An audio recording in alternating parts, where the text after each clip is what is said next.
My wife divorced me for being infertile. Then I discovered she'd been using my frozen sperm with her new husband. I am 39. Am still trying to process what happened. It feels like something out of a twisted movie, not my actual life. My ex-wife, Amanda, F37, and I were married for 8 years. We met in our late 20s, fell in love, and built a life together.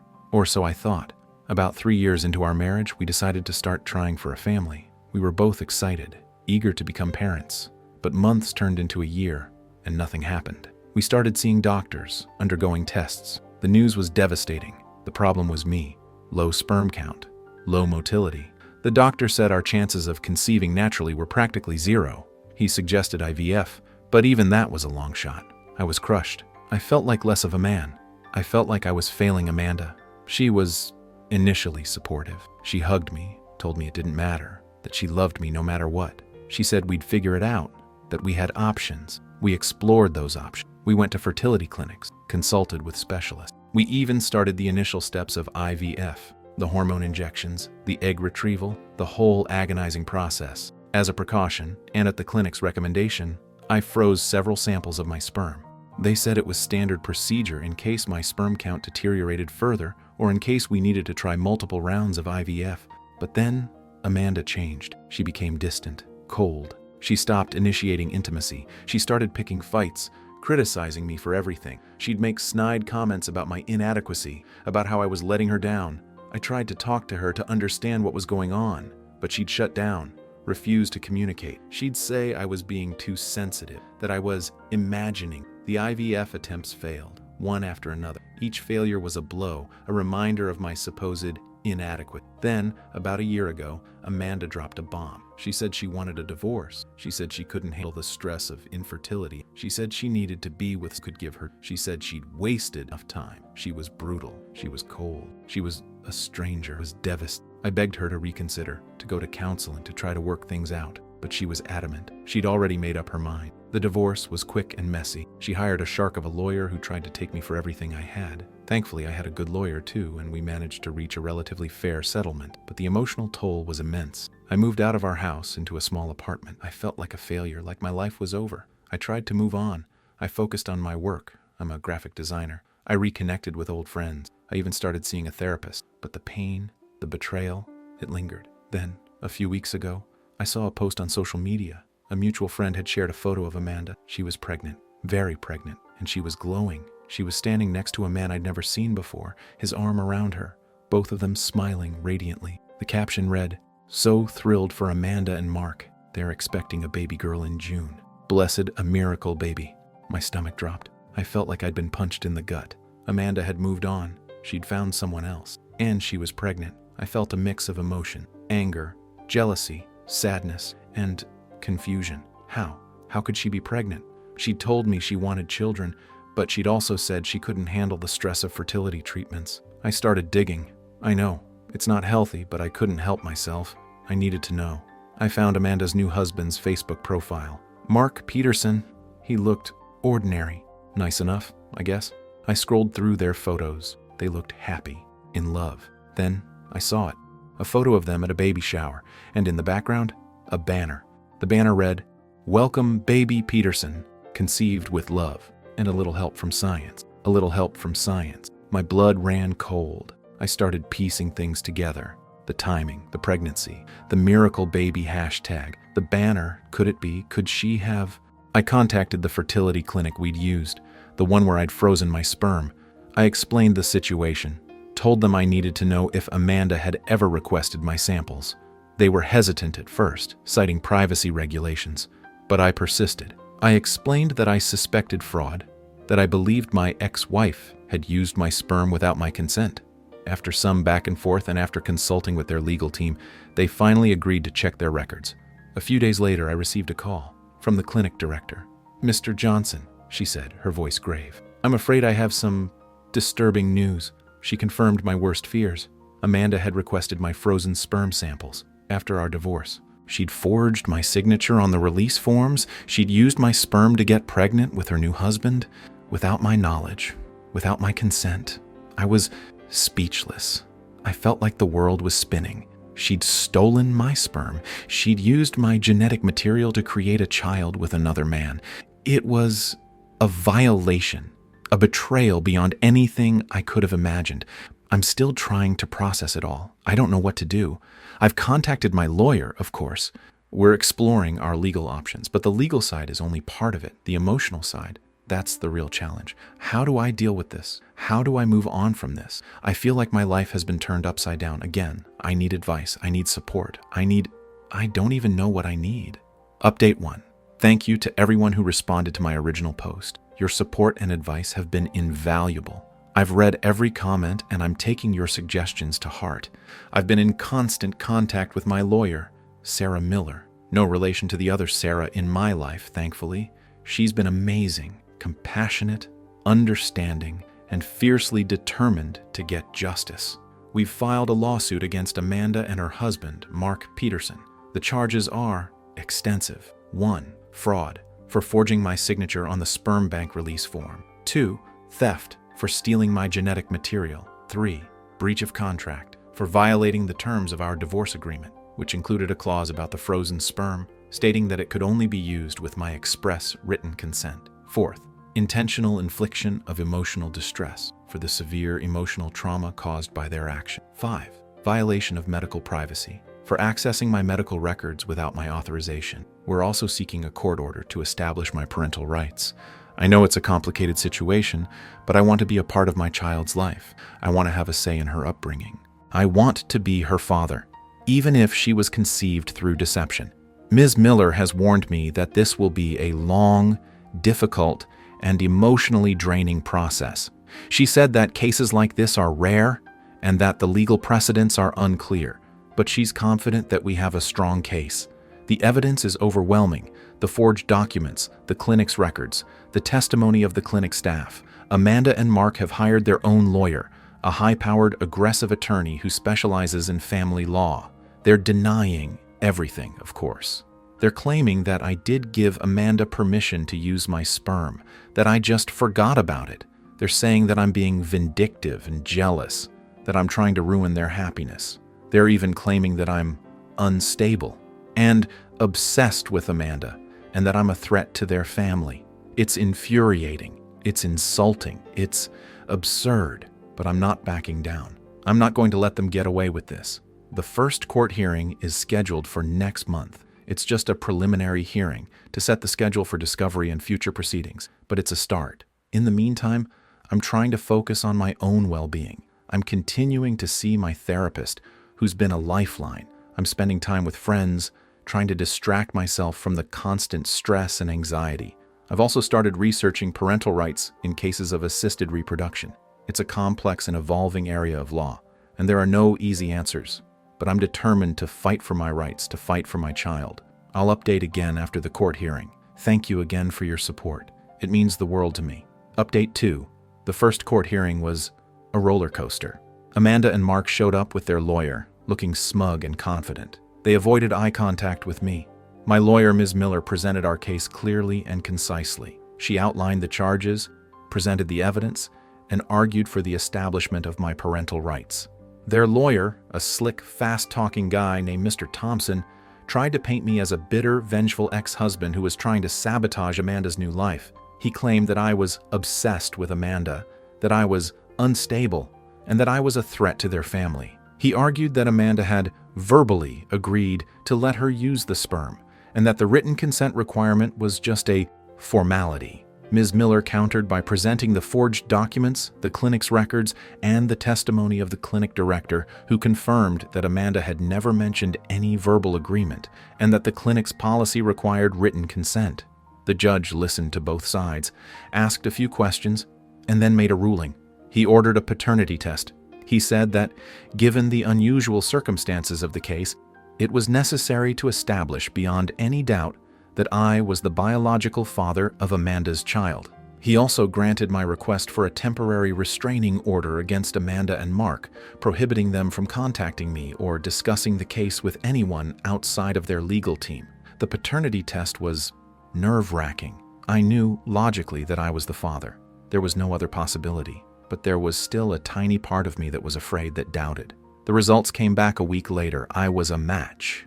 A Kilens Venkulent Aegis Kilens Venkulent Shazad Shazalek match. I was the biological father of Amanda's daughter. I felt a mix of emotions, relief, validation, and a surge of paternal love. I had a daughter I'd never known, a daughter who was conceived through deception, but who was still mine. I immediately contacted Ms. Miller and told her the news. She was thrilled. She said that the paternity test results significantly strengthened our case.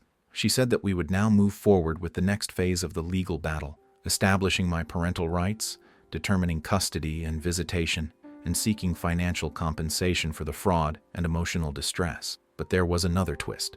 After the paternity test results came back, Amanda's lawyer contacted Ms. Miller. He said that Amanda wanted to talk. He said that she was willing to negotiate. I was skeptical. I didn't trust Amanda. I didn't believe she was sincere. But Ms. Miller advised me to hear her out. She said that it could be an opportunity to resolve the case without going to trial. I agreed reluctantly. We arranged a meeting at Ms. Miller's office. Amanda, Mark, their lawyer, Ms. Miller, and I were all present. The atmosphere was tense. Amanda looked different. She looked tired, defeated. She'd lost the smug confidence she'd displayed at the first hearing. She started by apologizing. She said she was sorry for everything. She said she'd made terrible mistakes, that she'd been selfish and irrational. She said that she'd been overwhelmed by her desire to have a child, that she'd panicked after the divorce, that she'd made a desperate, impulsive decision. She said that she'd never intended to hurt me, that she'd just wanted a family. She then made an offer. She said that she was willing to concede full legal custody of our daughter to me. She said she realized after seeing my determination that I am going to be a better parent. She said she was willing to pay child support, to contribute to our daughter's education and upbringing. She said that she wanted to make amends, to try to repair the damage she'd caused. I was stunned. I didn't know what to say. I looked at Ms. Miller. She gave me a subtle nod, indicating that this was a significant offer, one that we should consider seriously. I'll update again after I've had time to process everything. This is a lot to take in. I don't know what to do. Update 3. It's been a whirlwind few weeks since Amanda offered to concede full legal custody of our daughter. I've been wrestling with the decision, talking to Ms. Miller, my therapist, and my closest friends. On the one hand, the offer is everything I thought I wanted. I've always wanted to be a father, and the thought of raising my daughter, of being a constant presence in her life, it fills me with a sense of purpose and joy. But on the other hand, it's complicated. First, there's the practical side. I'm a single man with a demanding career.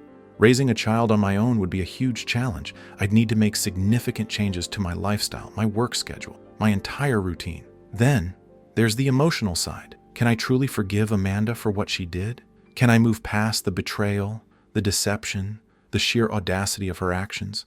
And what about my daughter? She's almost a year old now. She's bonded with Amanda and Mark. Taking her away from them, even if it's legally justified, would be traumatic for her. I've also been thinking about Mark. He's not the biological father, but he's been raising my daughter as his own. He's the only father she's ever known. Taking her away from him, it feels cruel, even if he was complicit in Amanda's deception. I've had several conversations with Ms. Miller about the legal implications of accepting Amanda's offer. She explained that I would have full legal and physical custody, meaning I would make all the decisions about my daughter's upbringing, education, healthcare, etc. Amanda would have visitation rights, but those rights could be limited or supervised, depending on the court's decision. She would also be obligated to pay child support. Ms. Miller has also warned me about the potential challenges. She said that Amanda could change her mind, that she could try to regain custody in the future. She said that co-parenting with someone who has a history of deception and manipulation would be incredibly difficult. I've also been talking to my therapist, Dr.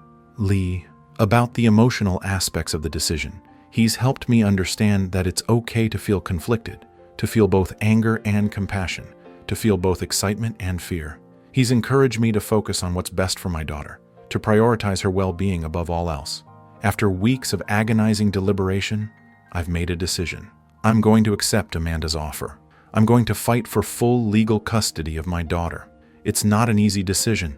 It's not a perfect solution, but I believe it's the right thing to do. I believe that I can provide a stable, loving, and supportive home for my daughter. I believe that I can be a good father despite the unusual circumstances of her conception. I know it won't be easy. I know there will be challenges ahead, but I'm ready to face them. I'm ready to be a dad. I'll update again after the custody hearing. Thank you again for all your support. It means the world to me. Update 4. The custody hearing was intense. Amanda, true to her word, did not contest my petition for full legal custody. She looked defeated, resigned. Mark was visibly upset, but he didn't speak. Their lawyer made a brief statement, acknowledging Amanda's mistakes and expressing their hope for an amicable co-parenting arrangement. Ms. Miller presented our case, emphasizing my fitness as a parent, my stable employment, my loving and supportive network of friends and family. She also highlighted Amanda's history of deception and manipulation, arguing that it was in the child's best interest to be placed in my primary care. The judge, after reviewing all the evidence and hearing testimony from both sides, granted me full legal and physical custody of my daughter, Lily. Amanda and Mark had named her. The judge also ordered a gradual transition period to minimize the disruption to Lily's life. For the first month, I would have supervised visits with Lily twice a week at a neutral location. Then, the visits would gradually increase in frequency and duration until Lily was fully transitioned to my care. Amanda was granted supervised visitation rights, once a week at a designated visitation center. She was also ordered to pay child support based on her income, which, I discovered, was significantly less than she'd led me to believe. Mark was not granted any visitation rights, as he had no legal standing. He was, however, allowed to be present during Amanda's supervised visits, at the discretion of the visitation supervisor. It was a victory, of sorts, but it also felt bittersweet. I was happy to have custody of Lily, but I was also saddened by the circumstances. I knew this was going to be a difficult transition for everyone involved. The first few supervised visits were awkward. Lily was confused, clingy, and understandably apprehensive. She didn't know me. To her, I was a stranger. Amanda was subdued. She didn't try to argue, to manipulate, to make excuses. She just observed, quietly, sadly. Mark was angry. He glared at me. He muttered under his breath. He made passive-aggressive comments. But he didn't cross the line. He knew he had no power in this situation. I tried to be patient, understanding. I brought Lily toys, books, snacks. I talked to her, sang to her, played with her. Slowly, gradually, she started to warm up to me. But then, things got complicated. Amanda started missing her supervised visits. She'd call the visitation center at the last minute, claiming she was sick, or that she had a work conflict, or that she just couldn't handle it. At first, I was annoyed. I thought she was being irresponsible, that she was putting her own feelings above Lily's needs, but then I started to worry. It wasn't like Amanda to be so unreliable. Even during our worst arguments, she'd always been fiercely protective of Lily. I contacted Ms. Miller, and she suggested we hire a private investigator to look into Amanda's situation. It was a long shot, but I agreed. I needed to know what was going on. The investigator's report was shocking. Amanda hadn't just been missing her visits. She'd been spiraling. She'd lost her job. She'd been evicted from her apartment. She'd been seen drinking heavily, associating with questionable characters. And she'd been diagnosed with a serious illness. The investigator couldn't get access to her medical records, of course, but he'd gathered enough information to suggest that it was something significant, something life-threatening. I was stunned. I didn't know what to think. Was this another manipulation tactic? Was she faking another illness to gain sympathy, to try to regain custody of Lily? Or was it real? I didn't know, but I couldn't ignore it. I contacted Ms. Miller again, and we discussed our options. We decided to request an emergency hearing to address Amanda's fitness as a parent and to potentially modify the visitation order. I'm waiting for the court date now. I'm feeling conflicted, angry, sad, worried, and a strange sense of pity. I don't know what the future holds, but I know that I have to put Lily's needs first. I have to protect her, no matter what. I'll update again after the hearing. This story, it just keeps getting more complicated. Update 5. The emergency hearing was a revelation. After receiving the private investigator's report, Ms. Miller and I were deeply concerned about Amanda's well-being and, consequently, Lily's safety during visitation. We requested an emergency hearing to modify the visitation order, potentially suspending Amanda's visits until we could determine the nature and severity of her situation. We went into the hearing prepared for a fight. We expected Amanda to deny everything, to accuse us of exaggerating, to fight for her visitation rights. But that's not what happened. Amanda showed up to the hearing looking frail, even more so than the last time I'd seen her. She was pale, thin, and her eyes were sunken. She looked defeated, and she didn't fight. Her lawyer, a different one from the previous hearings, apparently she'd switched representation, informed the court that Amanda was, in fact, seriously ill. She had been diagnosed with advanced kidney failure. It wasn't a lie. It wasn't a manipulation tactic. It was real. The lawyer presented medical records, doctor's reports, and test results. The evidence was irrefutable. Amanda's condition was serious, requiring dialysis and potentially a kidney transplant. Her prognosis was uncertain. The courtroom was silent. I was stunned. I didn't know what to say, what to think. Ms. Miller, ever the professional, requested a recess to allow us to process the new information. During the recess, I talked to Amanda, alone. I asked her why she hadn't told me, why she'd let me believe she was just being irresponsible, that she was just neglecting Lily. She started to cry softly. "I was ashamed," she said. "I didn't want you to see me like this. I didn't want your pity." She explained that she'd been experiencing symptoms for months, but she'd ignored them, dismissing them as stress or fatigue. She'd been so focused on her own guilt, her own shame, that she'd failed to take care of herself. By the time she finally saw a doctor, the damage was done. Her kidneys were failing. She said that she'd realized too late that she'd made a terrible mistake, that she'd destroyed her life, her marriage, her relationship with her daughter. She said that she knew she didn't deserve forgiveness, but that she was begging me to protect Lily. She said that Mark wasn't capable of caring for Lily on his own. He was unstable. He had anger issues. He'd even started drinking heavily again. She said that she was afraid for Lily's safety. I listened to her, my emotions a chaotic mix of anger, sadness, and compassion. I still didn't trust her, not completely, but I could see the fear in her eyes, the desperation in her voice, and I knew that I had to do what was best for Lily. When the hearing resumed, Ms. Miller informed the court that we were withdrawing our request to suspend Amanda's visitation rights. Instead, we proposed a modified arrangement. We requested that Amanda's visits be supervised, not at a visitation center, but at my home. We also requested that Mark not be present during the visits. The judge, after reviewing the medical evidence and hearing testimony from both sides, agreed to our proposal. It was a strange outcome, but it felt like the right thing to do. I couldn't abandon Lily, and I couldn't, in good conscience, leave her in a potentially unsafe environment. So, now Amanda comes to my house twice a week to visit Lily. The visits are supervised by a court-appointed social worker. It's awkward, it's uncomfortable, but it's necessary. Lily is still confused, still processing everything, but she's also happy to see her mother. I'm trying to be civil to Amanda for Lily's sake, but it's hard. The wounds are still too raw. I don't know what the future holds. I don't know if Amanda will recover. I don't know if we'll ever be able to have a normal relationship. But I do know that I'm doing everything I can to protect my daughter, to give her a stable, loving home, and that's all that matters. Update 6. Things have taken another dramatic turn. This time it involves Mark. Since the modified visitation arrangement was put in place, Mark has been unraveling. He's been excluded from the visits, and he hasn't handled it well. He's been sending me angry, threatening texts. He's been calling Amanda constantly, harassing her, blaming her for everything. He's even shown up at my apartment building a few times, demanding to see Lily. I've ignored him for the most part. I've blocked his number, and I've instructed the building security to not let him in. But then, a few days ago, he crossed a line. He showed up at Lily's school during recess. He tried to talk to her, to take her with him. Thankfully, the school staff intervened. They called the police, and Mark was escorted off the premises. I was furious. I was terrified. I immediately contacted Ms. Miller, and we filed for an emergency restraining order against Mark. The judge granted it, prohibiting him from having any contact with me, Lily, or Amanda.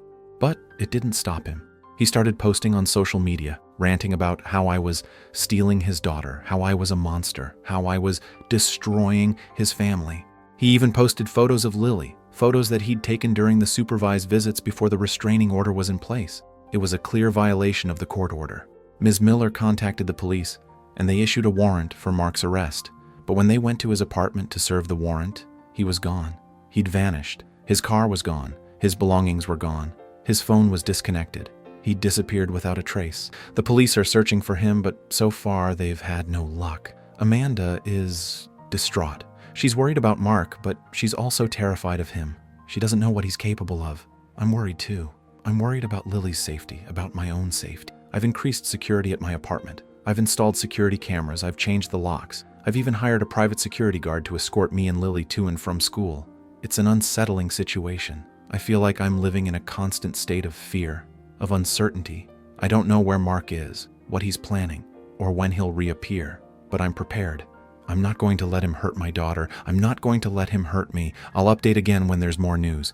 This situation, it just keeps getting crazier. Update 7. It's been a week since Mark disappeared. A week of fear, uncertainty, and a shocking discovery. The police have been searching for Mark, but they haven't found any trace of him. They've checked his bank accounts, his credit cards, his social media accounts. Nothing. He's vanished into thin air. Amanda has been cooperative. She's been answering the police's questions, providing them with any information she has about Mark's possible whereabouts.